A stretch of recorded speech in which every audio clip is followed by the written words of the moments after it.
Good evening, everyone. We all know Dr. Usha Menon, so there is no need of special introduction. But I'll be doing injustice if I'm not going to tell about her qualifications and achievements, all these years which she has done, and now she is going for a new venture. So we want to congratulate her and tell all the best for her new venture. So I want to mention about her qualifications and achievement here.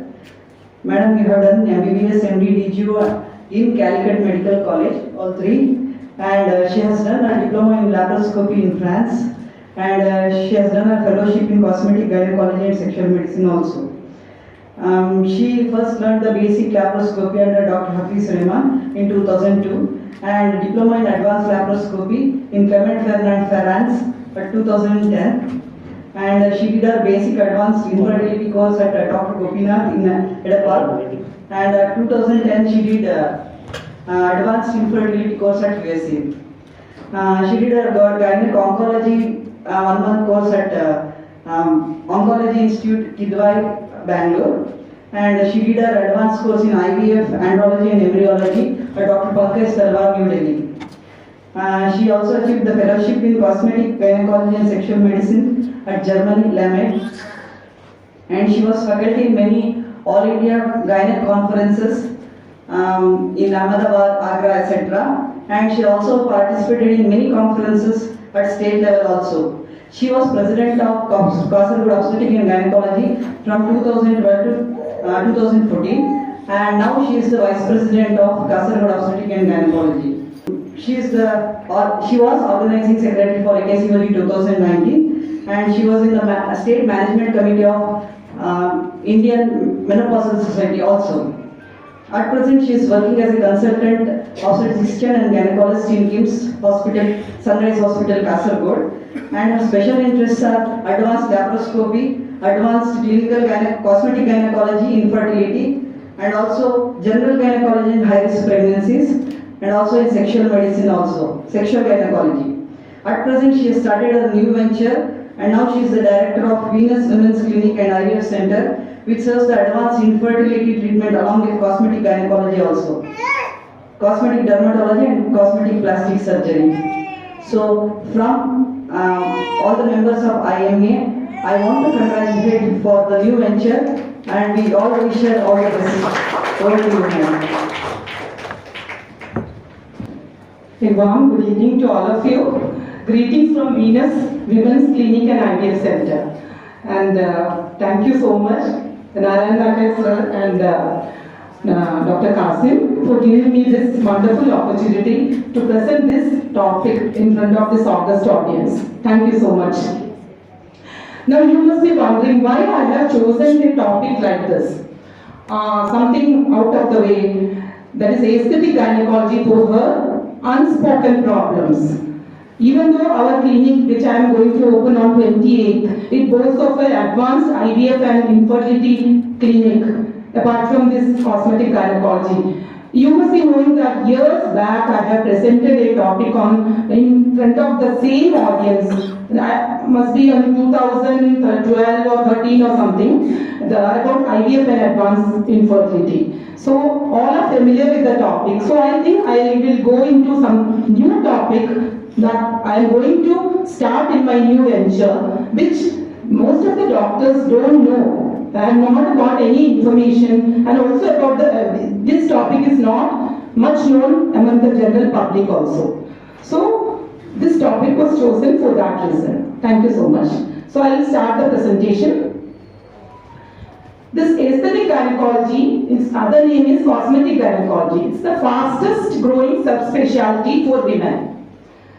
And it includes procedures to enhance the aesthetic appearance of the vulva and the vaginal region. And it also includes vaginal repairs to enhance or restore sexual function that are degraded due to childbirth or aging. Now this research has shown that the appearance of a woman's genitalia affects her self-confidence and sexuality. So what are the common unspoken problems that women don't want to talk about, even among themselves and about, even to the doctors? They are, I will mention few of them, and most of the treatment are almost the same. The last I will be mentioning the treatment also. So pelvic organ prolapse, which can be symptomatic or asymptomatic. It's most of the women after a normal childbirth, 80% will suffer some form of this prolapse or some looseness of vaginal area and the bladder. And apart from that, urinary dysfunction. It can be recurrent urinary infections, overactive bladder, urge incontinence, stress incontinence, and also some people suffer from sexual dysfunction, overactive bladder, fecal incontinence. This may all result after a childbirth or even due to postmenopausal aging processes. Now, pelvic pain. This often the women suffer silently and they go for some orthopedician to treat this type of pains, but they will be having chronic low backache and all this. They also, after a childbirth also, it can cause chronic pelvic pain due to chronic infection in the pelvis. Then vulval or vaginal itching and pain, abnormal vaginal discharge. Then cosmetic issues of not looking good, sagging breast, abdomen, that is loose abdomen, pregnancy-related stretch marks like striae, moles, scars, etc. And also vulval diseases like lichen, warts, and many other symptoms. They suffer mostly silently. So what can we offer them? Now I will just mention a few just to know about the general audience is also here. So this stress urinary incontinence, what is it? It's actually when a woman coughs or there is an increase in the abdominal pressure, the urine leaks out. Most of the women, they don't want to discuss this with their friends or with the doctors also, and they don't know what to do, what is the treatment. It is usually due to laxity of the endopelvic fascia, especially after a childbirth or even due to menopausal aging. And the treatment can be surgical or non-surgical. Many surgeries are proposed for this, and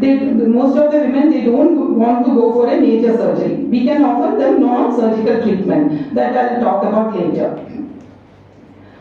Now, similar to stress incontinence, this pelvic organ prolapse. This also, majority of them, they don't require any treatment. We can advise them pelvic exercises like Kegels exercises, but major degree of pelvic organ prolapse has to be treated surgically, but mild to moderate degree we can treat non-surgically by cosmetic gynecology procedures.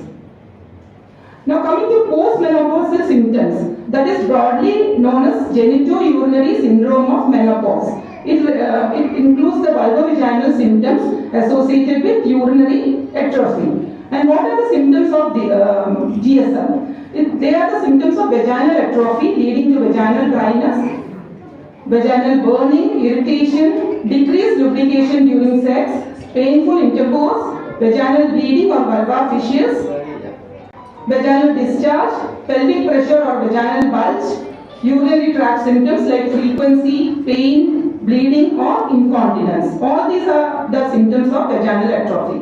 And the treatment, usually the treatment is they go to doctor and they don't get any relief. Especially these type of women, they have recurrent urinary urinary infection type of symptoms, and they go to urologist, general physician, and they will be given antibiotic even though the urine doesn't contain any infection. This is mainly due to vaginal atrophic, urogenital atrophic symptoms. Now treatment is mostly non-hormonal. You can try with non-hormonal methods like lubricants, moisturizers, vaginal moisturizers. Then hormonal treatment with local estrogens and creams you can use like Avalon. Vaginally can be applied every night at bedtime for about 1 month every day. This can be followed thrice weekly or again twice weekly, and she can continue the treatment like that. And we can offer her hormone replacement therapy also if she has other associated hormone deficient symptoms. Then one treatment you can suggest for vaginal atrophy is regular sexual activity. After the menopause, it actually decreases these type of symptoms. But newer techniques are there. If everything fails, you can go for a laser vaginal rejuvenation and energy-based vaginal rejuvenation. That I will be talking later.